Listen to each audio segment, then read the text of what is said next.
नेपाल राष्ट्रका निर्माता, नेपाली समाजका समन्वयकर्ता एवं एकताको धरोहर श्री 5 बडा महाराजा धीराज पृथ्वी नारायण शाह आम नेपालीका निम्ति श्रद्धा तथा सदा स्मृतिका व्यक्तित्व भइबक्सिन्छ।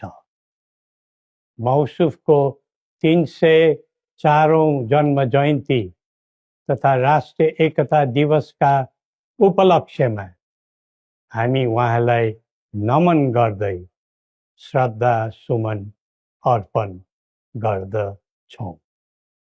जस्तोसुकै शक्तिसँग पनि सङ्घर्ष गरेर राष्ट्र एकीकरणमा सबै जात, सबै धर्म र सबै क्षेत्रका नेपालीको सक्रिय, सबल र सफल नेतृत्व गरेको शाहवंशीय राज संस्थाको इतिहास सबैका सामु छर्लङ्ग छ।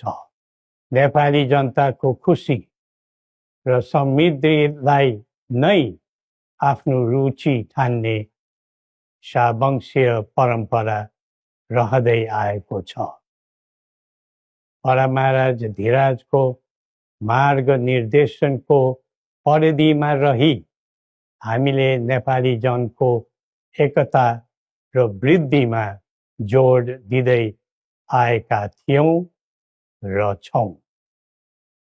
तर कालान्तरमा कतैबाट उत्पन्न अवाञ्छित भ्रमको चपेटामा देश पर्यो। झन्डै 2 दशक अघि शान्ति ल्याउँछौँ र आर्थिक प्रगतितर्फ देशलाई लैजान्छौँ र स्थायित्व दिन्छौँ भनेर सत्तामा पुगेका दलहरूको चाहना अनुसार हामीले श्री 5 र राजदण्ड जनताको नासो जनताकै सुरक्षित संरक्षणमा बुझाइ सहयोगी नियतका साथ राजकाजबाट बाहिरै रहेको सर्वविदितै छ। यो दायित्वबाट पलायन वा निषेधित राजनीतिका निम्ति कमजोरीको अनुमोदन थिएन, न त यो भावना आम जनतामा नै थियो।